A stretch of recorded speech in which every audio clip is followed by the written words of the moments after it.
Last night when I was, I've been getting up, I don't know, for some reason, I just kind of like wake up at 3 and then just kind of like, you know, like it's the, you know, Maharaj is with me, you know, like, and then just basically, you know, like the thought that came to me last night, just, you know, like half sleeping was, you know, this is a dead body at the moment, you know, all this fear that you see running around, it's like, you know, it's like, when you really know that this is a dead body right now, I mean, like, you know, it really doesn't make much difference. I mean, you know, it's just pretty liberating.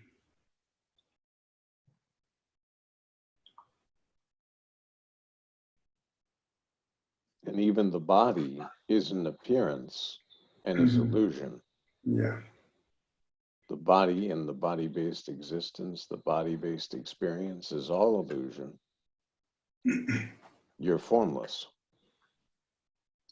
So within yourself, a body without the power of yourself is called, within the illusion, dead. All right. You know, I was reading, well, I wasn't reading, I over the past couple of years, I recorded different books, and there's one book that I recorded, the Bhagavad Gita, and I was listening to the introduction, and it was very interesting because, you know, it's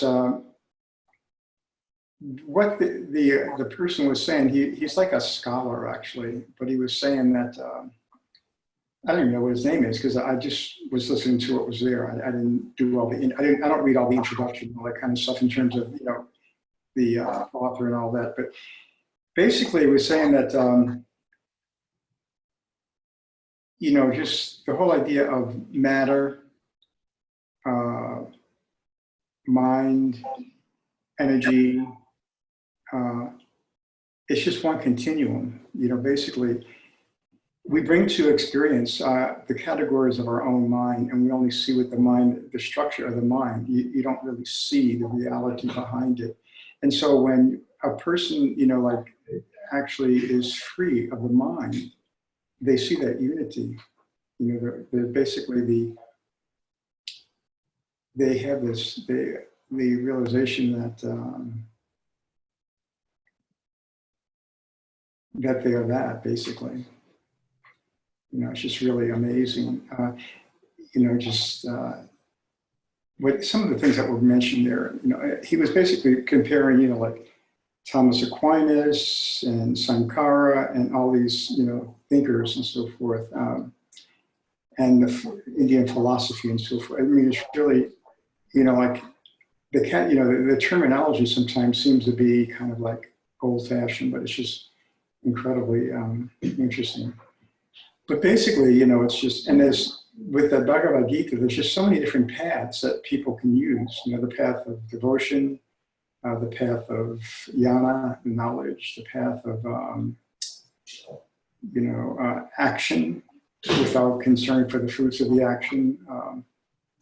It's really, you know, like interesting. And, you know, like, he mentioned, you know, like Greek, like the Dionysius, you know, classic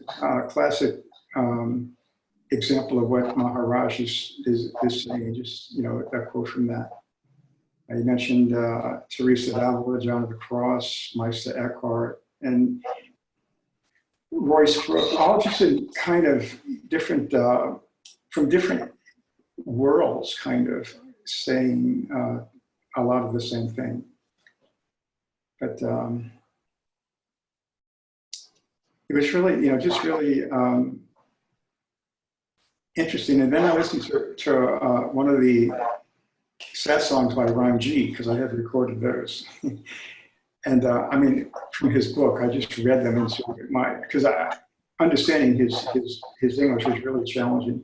But someone got it, and they translated what he had said into English, Bob Wolf, and it's illusion versus reality. And so I read those. And so when I listened to them, they make up, you know, now but I know it, they make a lot of sense. And basically what he said, you know, just throw the whole thing off, basically, you know, like being, he said, beingness is Mahamaya, the great illusion. Beingness is where it all begins, Mahamaya. So it's really positioning yourself prior to that. And, you know, it's really. Yeah, it was like Maharaj says, presence doesn't know I am presence. Yeah. When presence clicks with the body, then suddenly there's a knowing. Then there's a world and so many things to be known.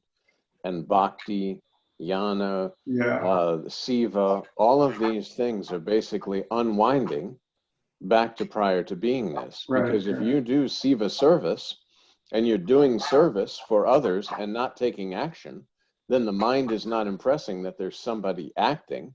And so you're naturally inviting the attention of the invisible listener, presence within the body, oh, so that I. And the same thing with knowledge. When you sit there and you say, okay, knowledge is removing everything that's not I and investigating this that is I. But then the investigator is the one that's investigating all the things that are not I. And what you're left with is just the center of investigation. Again, presence within the body, inviting the attention of the invisible listener. Worship is using this body form for outward worship and outward devotion.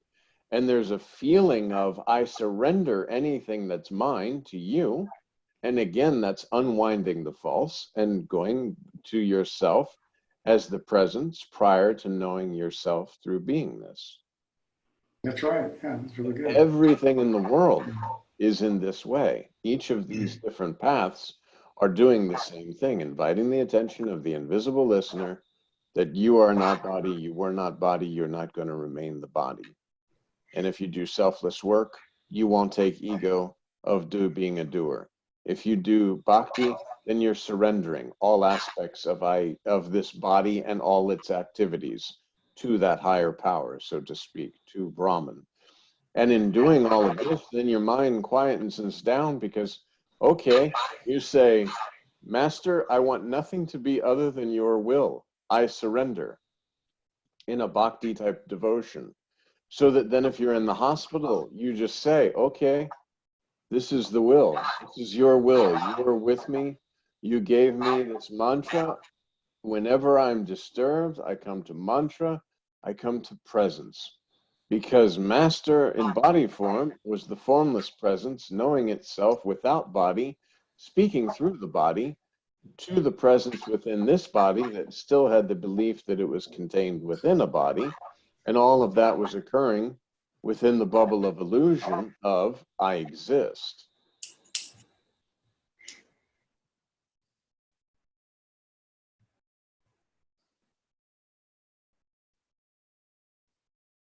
Oh, hello, iPhone. We have somebody new. Mr. iPhone, how are you? Oh, that might be, there's a new person. Yes. And I got an email from,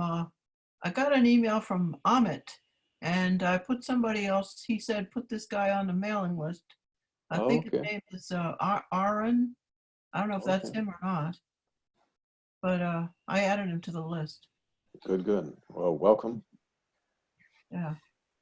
There was one friend, he passed away 2 or 3 years back, and when he was being asked, why don't you like iPhone? He says like there is I in it. But it's little I. Okay. They didn't know what they do when they called it an iPhone, because they didn't know that it's a channel for the I, which is beyond any kind of phone. And I know, like he was deep into like search at that time. So he says like, I'm trying to deal with I, and again there is one more I don't want. There you go.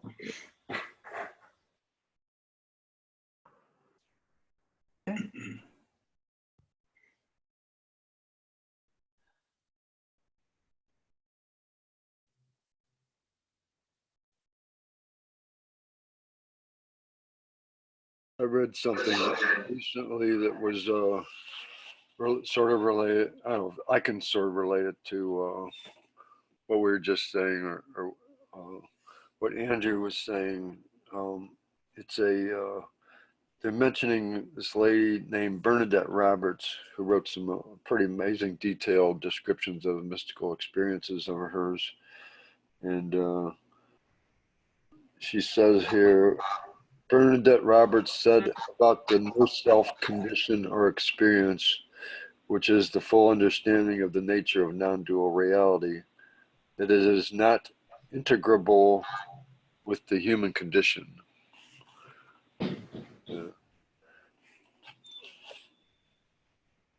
Sometimes I guess maybe I'm trying to integrate it with the human condition. It's sort of not going to work, but. Just know that the human condition is an appearance on spontaneous presence. Within this presence that you are is this human condition. Just don't get confused. You're the presence. You're not the human condition, nor are you the body that you're holding. You're the presence. So there can be no confusion, but there's still, you look around and you see, as long as your presence is this body is able to sustain the presence, you see this world. But just know that this entire world is a projection of your spontaneous presence. You're the projector. Like Maharaj says, don't get caught up in the projections. Remain with the projector. Oh, iPhone changed his name. Ram Verma. Hello, hello. Hello. No, sir. Aham Brahma means I am God, I think. It's a... Aham Brahmasmi? Yes, I yes. mean, yeah, I am that. Or I am Yes, Brahman. Yeah, I am Brahman, I am that. But there's also, you know, those Mahavekyas are like Aham Brahmasmi, Karvam, Selvidam, Brahma, Brahmam, Satya, no, Brahma, Jaga, Satya. I forget. I used to say them all. Before I went to India, that was like my thing that I would do every evening. I would go through the Mahavakyas.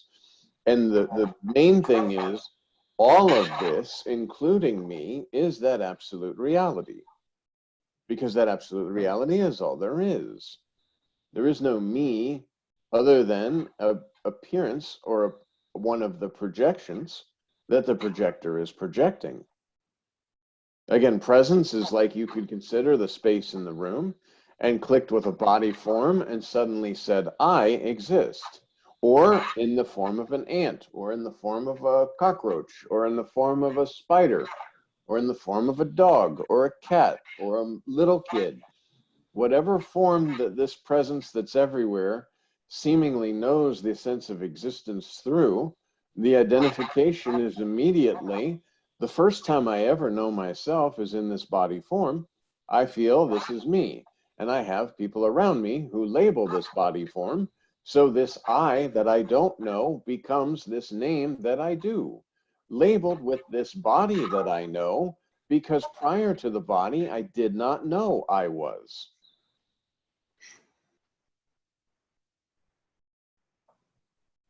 Yeah, that's how you get confused that you are the body. Exactly. The first time ever you know the sense of existence and that you exist is in a body form. Prior to taking the body, you did not know you existed. Now suddenly the sense of existence is here. I exist. Wow, it's like a celebration. Then I exist as this thing. And as a small child, this I exist is given a label as John. John has experiences, and these parents are telling John that you are our child, and I'm your dad, and this is your mom, and these are your, other siblings, maybe. This is your house, and this is where you are. So you start to say, oh, I am John. And everything that I do is based from that false perspective. And the mind flow, impressing memories and past experiences, is of John's experiencing. And that's why Maharaj says erasing the wrong files. Because these are the wrong files. I've been gathering data. It's as if a computer, instead of going 1 and 0 and understand, it had a little glitch in it. You buy a computer and it has a virus. So every time you go to make a Photoshop or you go to have a photo, there's little grains in it because it has a virus. Well, the virus is I am somebody else. And every time I perceive anything, it's from that incorrect perception of being a body in a world. It's not true, but it impresses. That's why Maharaj says, you've been with the body so long that it's impressed all these false things on you. We're squawking again. And it does show up in the recording, because somebody even texted me and said, wow, you guys should have better audio. What to do? Yeah. Well, Who's got a duck in their room? Sounds like a dog or something. I don't know. But yeah, so, and think about it. As a small child, you perceive that this is mom, this is dad. So every experience I have is mom and dad, my mom and my dad. My house, I buy a dog, now it's my dog. I have to feed my dog. And so this I and my gets so confused, and all these body-based impressions are formed, and that's how we continue to see. In reality, stop at the I exist, and you do that by remaining with your selfless self.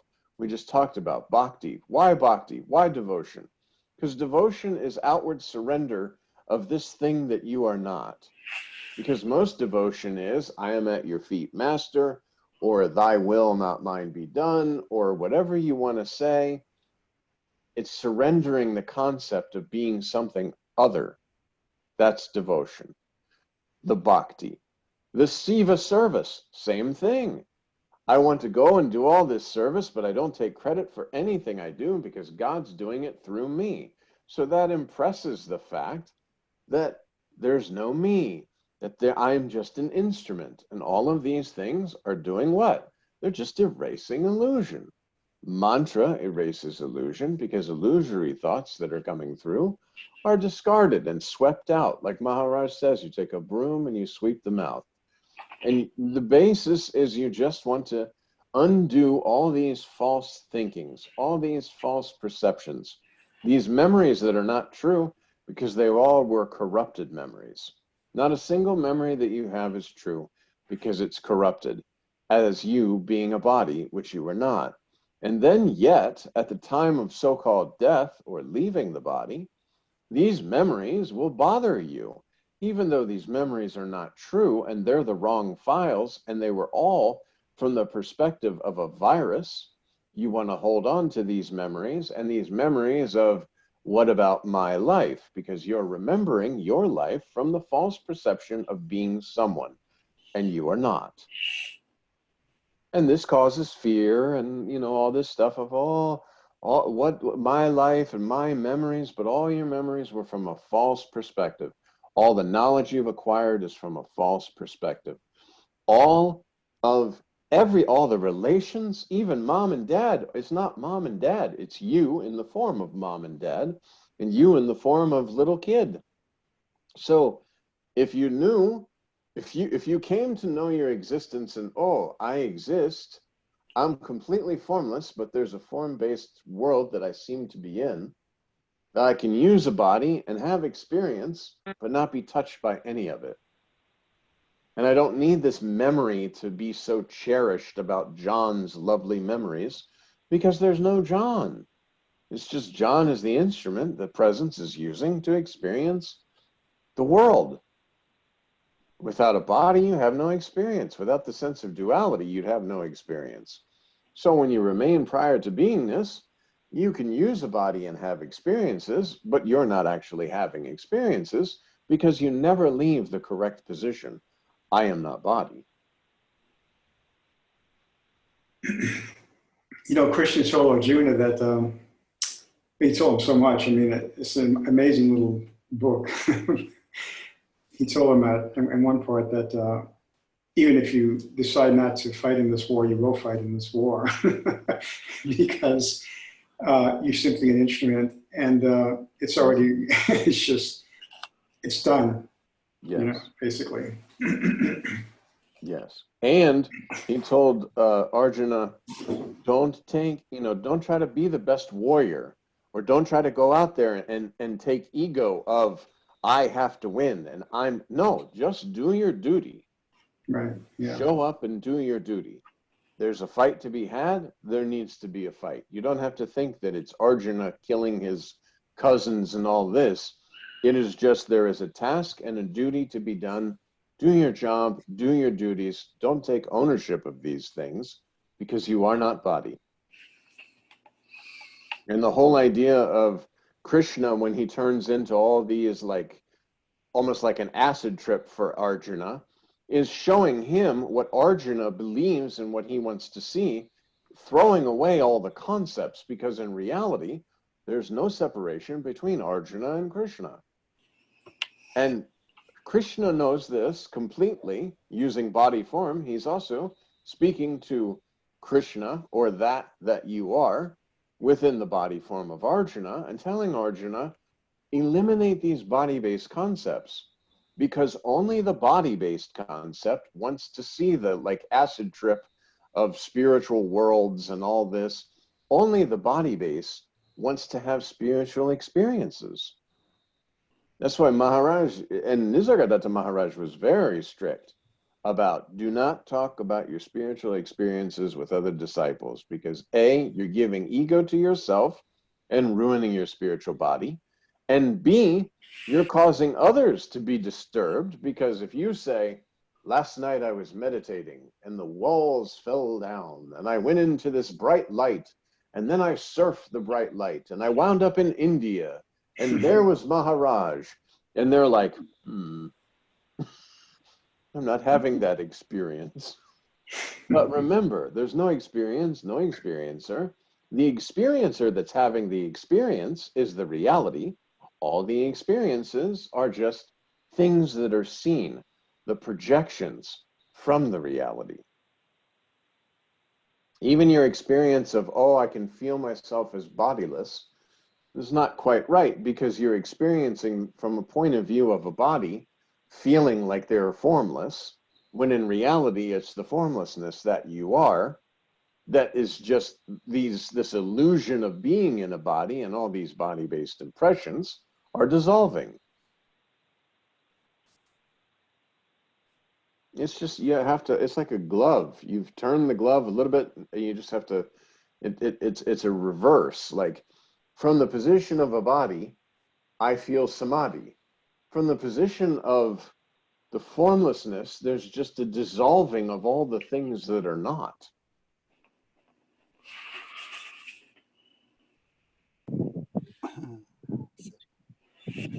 One question. Yes, yes. Actually, if we see, like, it could be Ramakant Maharaj, Mr. It could be John Richards or J. Krishnamurti. At one point of time, they underwent tremendous suffering. At least, so far, whomever, as I know, they underwent a lot of suffering, to know that it's illusion, it's everything is illusion. So, is Naam Mantra is a kind of suffering, or meditation, or experiencing? Every experience is just a suffering. Every experience needs to be let go of as I'm having an experience. And that experience I had when I was in the ashram with the food poisoning, I could have taken the touch as John is getting really, really, really sick. And the doctor says that John needs to go to the hospital and have IV and all this. Instead, I remained with my selfless self, and I went through the experience. You could say that the body was going through a suffering, which it probably would have gone through either way, but the idea is to remain not as the sufferer, but as the source of seeing of this suffering. This suffering has arisen on my spontaneous presence. The suffering increases when I believe that I'm a body.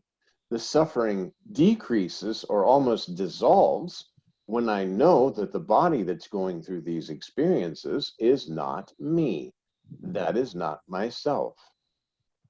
So the suffering is, in a way, you could say, is unreal, but yet is real from the point of view of I am a sufferer. This body is suffering. These things are happening to me. From the reality, nothing is happening. You have to stay with the reality, no matter how much the appearance seems to be progressing deeper into suffering. You are not suffering. You need to find that point in you that is not suffering, but that's seeing the suffering. And right away, you know that you are prior to every experience. So if you're experiencing suffering, suffering has appeared to you, not you suffering. The one that's suffering is the illusory entity that you believe yourself to be because of this body form. And that was profound in Nashik. I mean, getting very, very sick every couple of times a night, running to the bathroom and having horrible, just terrible. Don't even want to talk about that. And day after day of this, and dehydrating and getting more and more tired, and actually having to say, I'm sorry, I can't come to Bhajan today. I can't get out of bed. And that was a couple days. Then the doctor came in and saw me. He took temperature and did stuff. And he said to Maharaj, we need to take him to the hospital. So we went and took him to the hospital.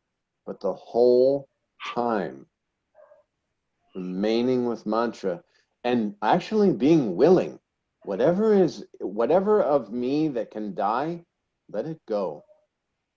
And I know that sounds crazy, and you say, oh, no, nobody has this kind of, but this was the conviction that was coming through being in the presence of Sri Ramakant Maharaj, the Sadguru, was knowing that this mantra, this presence, this formlessness that I came to believe is a power greater than myself, this presence that I called God, has appeared in a form and said, okay, the next part of your journey is to erase this idea of you. And this mantra will do that. No matter what happens, remain with mantra. And you just remain and remain. And the food poisoning came and went. And then Maharaj said, this is all the great saints have had this suffering and such, and all have focused on selfless self and forgotten about the body. And this is, it's just something you may experience or you may not experience. But the idea is your everyday life is a suffering for your formlessness that you are, because you're progressing as either, okay, I'm dissolving this illusion. Every experience that comes, I'm dissolving the illusion and remaining with the sense of presence. Or I'm getting again caught up. Oh, it's like look at, I'm all the way over there again. And that's okay too, because you say, oh, I'm all the way over there. You pull the reins back. Because sitting here, following the mind flow, you can be in Japan right now. The mind flow can take you and just start thinking and thinking and thinking and thinking and thinking and thinking and thinking and allowing this to just take you away. And it's not reality, but it will appear real to you because you're paying attention to this mind, these experiences. What can I get?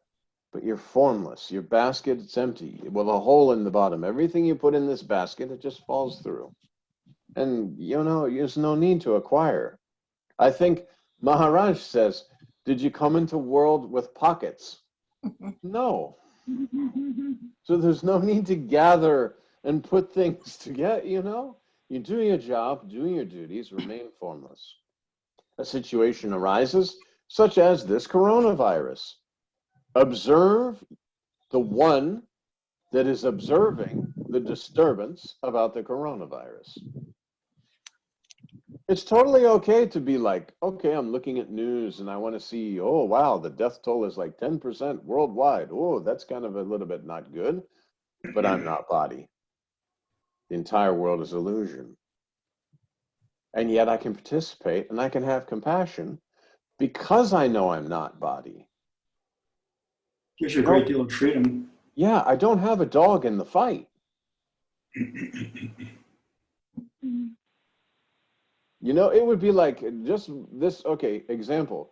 You have a favorite football team. You follow them, you want them to win so much, but you're totally involved in the game. Then you have this man or woman, depending on whether you're man or woman, who you like very much, who invites you to a football game of her favorite team, or even not her favorite team, just she got some tickets, and you don't care which team wins or loses. You're going to have a very different experience than watching your home team on home field.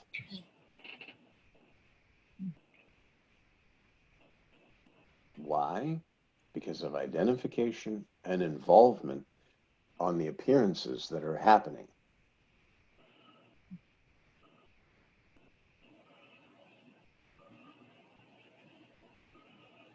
And the truth is, all the outcomes are manufactured through the mind. You have no idea what's going to happen minute to minute. You just don't. I mean, we could say, oh, yes, we know that, this is not going to happen. No, we don't. We don't know. Tonight, we all go to sleep, and maybe next week, Kathleen sends out an email. There's no John. John left the body. We don't know. And then we think something did happen. Well, the whole idea is then, if you continue to think about that, if you think about the fact that this body is so fragile, it's a 5-elemental body, things go wrong with it all the time. But if you're identified with that thing that's constantly changing, that's so fragile, and that things can go wrong with, then your mind flow is going to be able to disturb you. But if you treat it, like Nisargadatta Maharaj says, as neighbor's child, this body is the neighbor's child. I hope it does good and it take care of it and such, but I'm not so attached with it. Because one of the things, go ahead. No. One of the things that I find it's really good to know is that, like you talk about manifestation, manifestation is only the mind. It really is. When I say that the world is your thought, this is really, it's really true. It's good to just remind ourselves of that. And that's basically the idea of the projection. It's just you are the creator or the center. You are the central point. But not as this body form. Not as a body form, right? And the thoughts are not occurring in here. Yeah. Only if you're identified with a body are the thoughts occurring in here. Mm-hmm. Otherwise, they're occurring here. They're outside, yeah. Yeah. They're what we call world. Mind is what we call world. Mm-hmm. There's not a mind in here. Well, that's what that book was getting at, actually, that there's a continuum, that it's just, it's just, lost. Yeah, it's just really interesting. Lost. Oh, Beth, you trying to talk? Beth? My son came in the room and asked me something. Okay. Yeah. Okay. Yeah, because we can hear just everything. So you might want to mute yourself if you want to talk to somebody. It's all good. I can't mute my phone, I don't think. Oh. I don't know how that works. It's okay.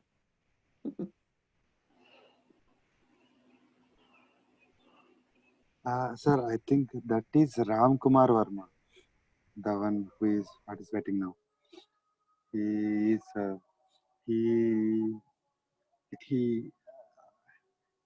Ram, hello, Ramji?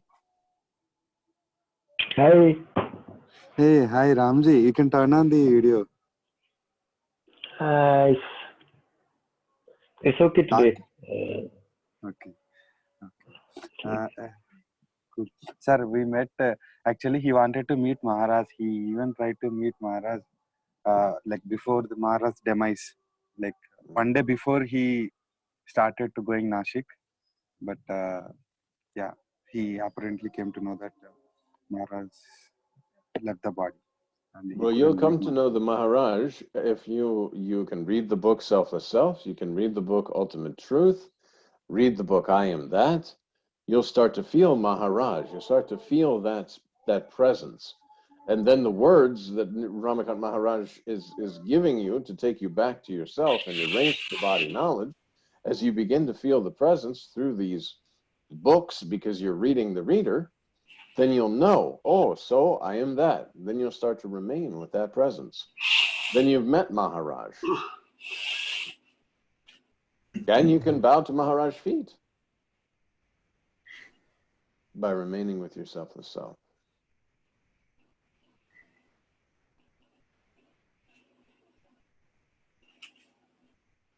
It's really a good opportunity to know selfless self when all this stuff is going on about the body and the virus. Absolutely. Absolutely.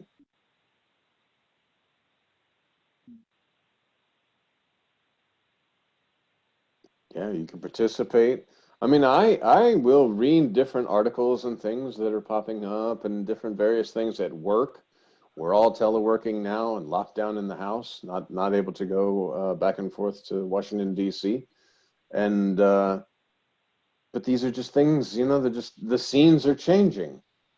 Now my routine is I get up from the bedroom and walk into the kitchen and turn on and I'm at work. I still listen to bhajans and I still do my morning readings, but it's just in a different place.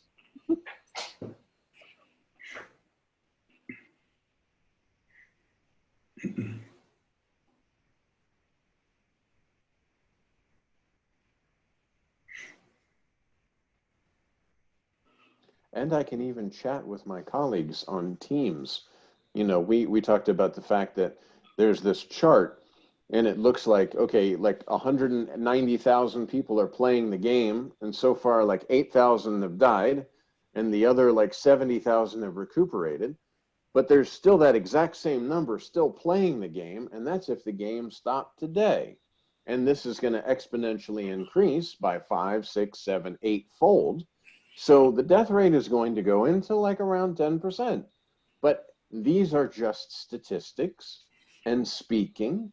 There's no fear behind it. I don't know on that end, but on this end, there's no fear behind it. We're joking about it, and what can you do? And as long as you're not so like, oh, what happens to me? What if I'm one of those 10%? What if I fall in this percentile? And the doctor already told me I do fall within the percentile because of my heart condition and the pacemaker. So I'm one of the, like, quote, old people that has to be shut in. But like again, us, like me. Yeah, exactly. So it's like, yeah, 60 and above, and then the heart condition is like really bad because this thing has attacked your lungs and do all kinds of terrible stuff. But again, you are not body. You were not body. You're not going to remain the body. And if in your experience, and I've said this before, if in my experience, I'm laying there and I am experiencing this mass going over and they say, oh, we don't know if you're going to make it or whatever, I deeply, deeply, deeply know I'm remaining with my selfless self until I'm no longer experiencing remaining with my selfless self, because then I am my selfless self. The other night, what came to me when I woke up was that the way I would like to die is loving that, like just kind of like just loving the selfless self, the reality, the master, whatever, like there's so many ways you can speak about Krishna, Christ, whatever, just loving that. And it's really formless, really is, I mean, there's so many faces for it, like all the saints and all the, just so many expressions of it, but it's basically, it is ultimately beyond every expression. It's just being in love with that at that time. It's Yes. just that. Remaining with a sense of presence. The presence is everywhere, but it can only be felt with the body. So as this body can no longer sustain presence, there will be a fading of the knowingness. And that's like, I guess, well, like Sri Nasagadata Maharaj talks about the bliss of the final moment is, as the body can no longer sustain presence, the presence that is everywhere will no longer be knowing itself through body, but this will fade. It's not like I know myself, I don't know myself. It's going as a fading, because the body's going to, you're thinking you can, and whatever the body's doing, but that's a fading away of the knowing. The I am appeared and there was knowing. The I am disappears, there's no knowing. And that's all there is. There's no birth and no death. There is an experience of knowing, an experience of unknowing, or not knowing anymore. And that is, like, then you will know. If you remain with your selfless self and stay just completely formless, just as you're fading, this body can no longer sustain that essence. That is the moment of eternity. Like, well, there was no birth, there was no death, there was an experience of I exist through a body form that I won't experience I exist anymore, but I definitely exist. And you don't have to think about that because you just remain with the sense of presence. How can anything happen to this? It's not possible. There's no, how would anything happen to this? You can feel it so strongly when you just remain with your selfless self and kind of use this body again to dip into the nectar, dip the cup into the nectar of immortality, and just be with your selfless self. Completely complete. Just complete.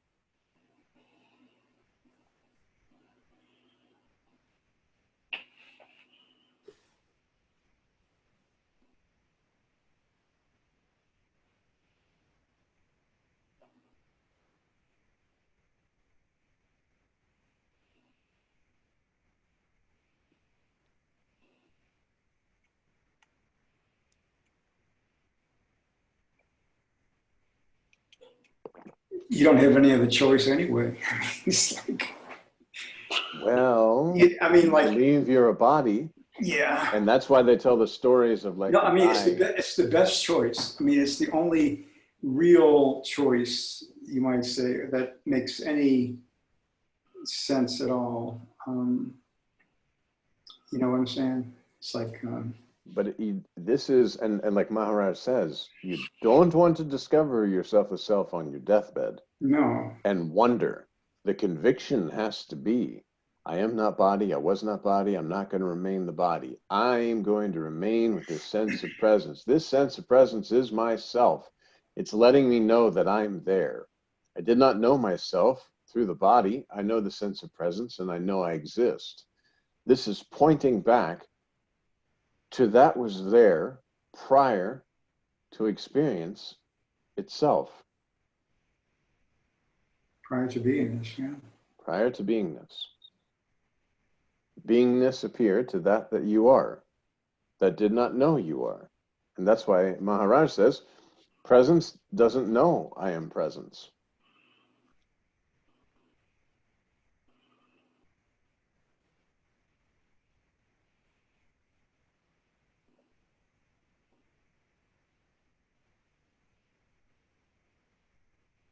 So that's the great opportunity of being in the body is this recognition. It's kind of like the only point of being here, kind of. Yes. Yeah. Well, the illusion of experience created by the body-based existence is kind of, you get to play, you get to see like what it would be like to do this and what it would be like to do that, and how would this be, and all this.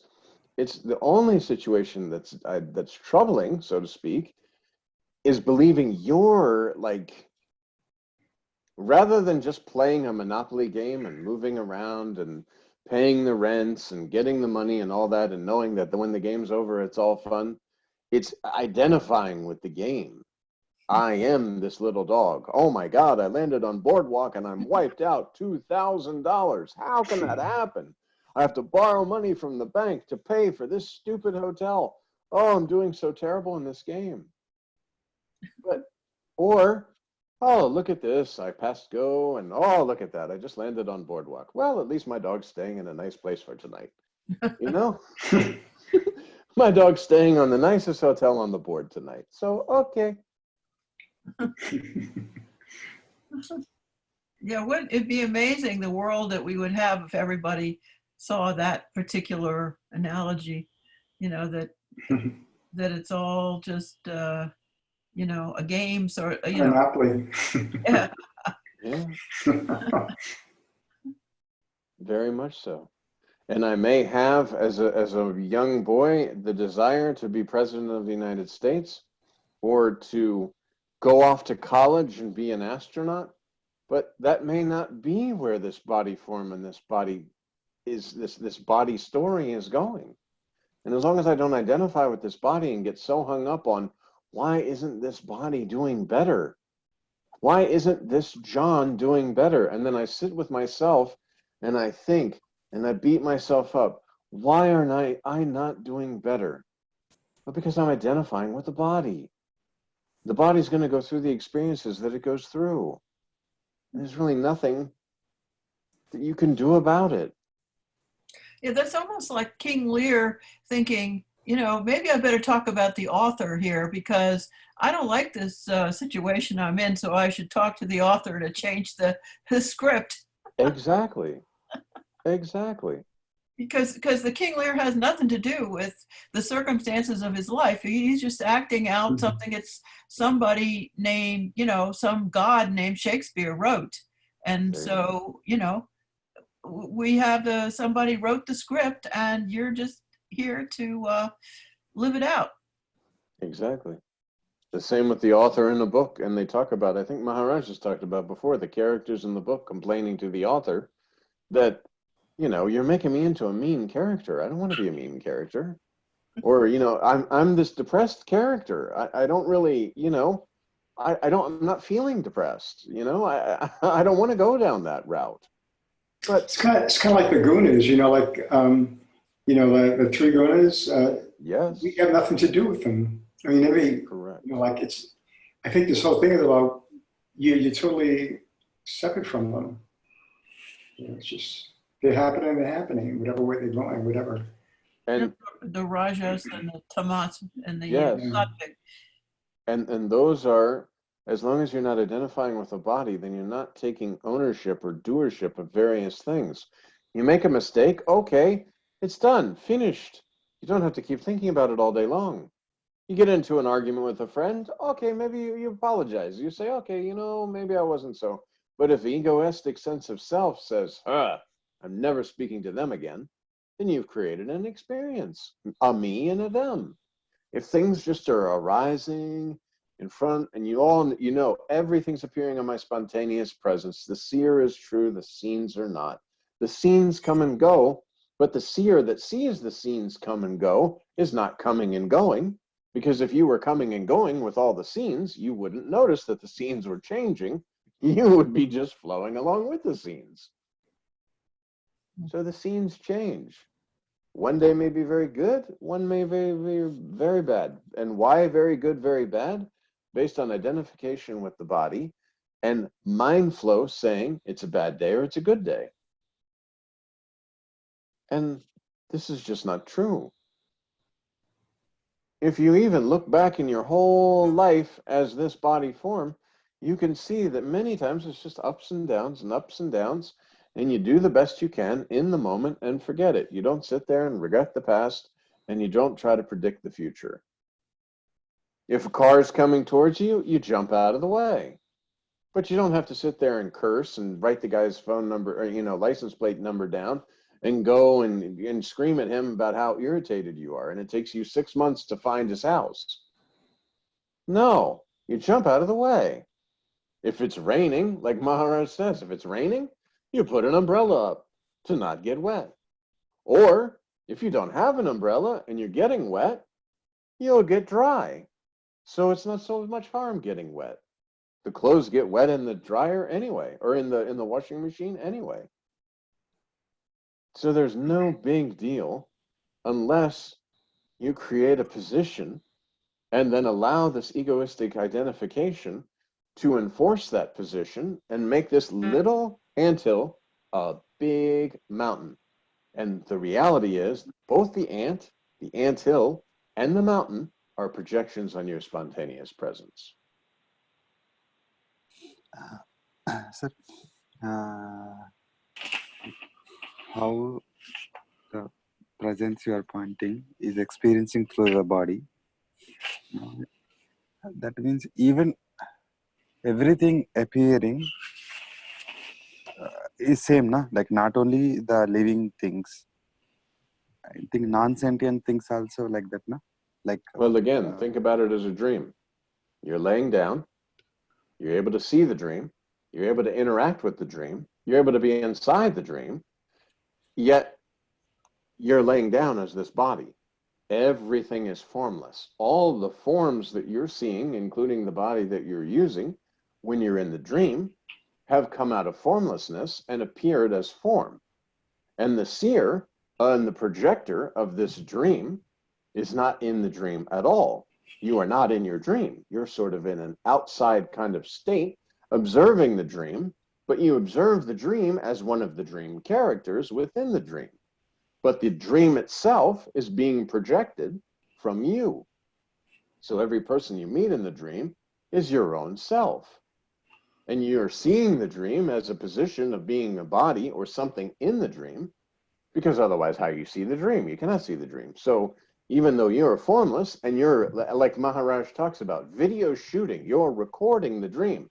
Because when you wake up from the body, you say, oh, I had a good dream or a bad dream. You remember some things.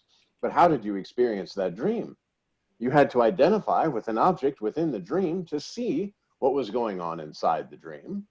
And it all came from formlessness because you're a form laying down in which this form is occurring.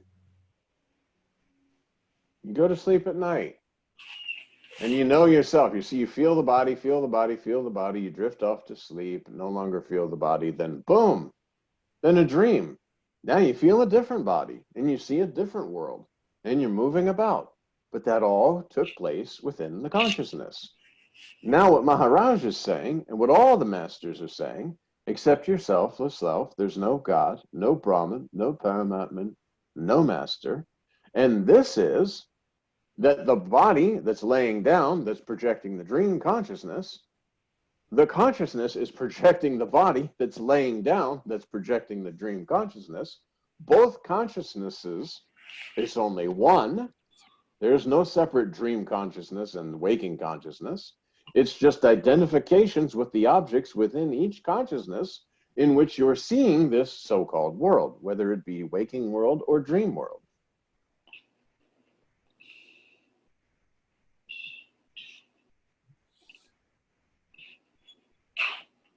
It's all a function of the mind.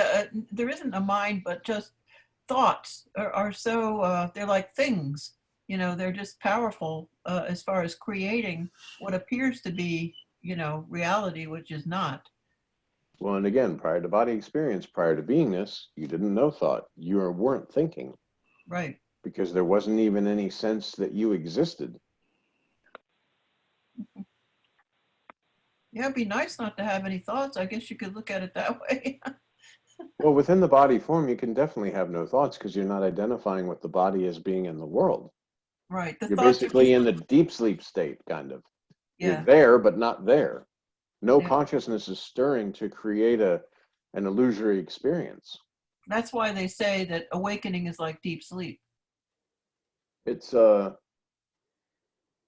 mean, there's no mind activity and there's no identification with the body form, and yet there's the appearance of a dream, but there's no interacting with the dream. It would be like a telescope that just sees what's going on, but without identification with the dream character. Even in a dream, you identify with a character in the dream as you within the dream. You do this spontaneously because you don't know any better. Right. That's a big clue too. Like when you dream, you automatically identify with the character within the dream and get lost in the character and the scenes that are going on and forget that you're dreaming. Yeah. Yeah. Because if you do remember you're dreaming, then you quote, wake up and you say, oh, I'm dreaming. And that'll usually bring you to waking. Yeah. So it's a spontaneous thing. You lay down at night, dream world's projected, you identify with the character within the dream world and get lost in the illusion very quickly and forget you're dreaming. Unless you know how to lucid dream, a lucid dream. Yes, yes. And lucid dreaming would be sort of like remaining with yourself, the self, remaining with the sense of presence, and knowing that this is just not true. It can't be true. You're absolutely formless. How can this be it just can't. I mean, you're formless. The only way that you can experience all of this is clicking with a body form as you would in a dream and seeing a world. Without the body, you're not clicking and you're not seeing a world, because it's just as in the sleep, if you didn't identify spontaneously with a character within the dream, you wouldn't see a dream. And yet you are the one, the formlessness, that's video shooting. Maharaj gives this example so many times. You're video shooting the dream because you wake up and you say, oh, wow, that was a very scary dream. Or, oh man, I want to go back to sleep right away because that was a very great dream. And again, there's identification with the character within the dream, because you laying down sleeping, you weren't having good experiences or bad experiences, but the character that you identified within the dream that impressed through the mind that I'm having this excellent experience, I want to rush back to sleep, you're lost in the identification. You forgot yourself, as Maharaj says. And I'm sure we've all had that, where you wake up and you're like, I know I've had that, where you wake up and you're like, man, I really want to go back to sleep right away. you know, I had to go to the bathroom, whatever. I woke up, but I had such a really great dream. I want to go back and be right there because I'm identifying with a character within the dream as real and forgetting myself. That's right, yeah.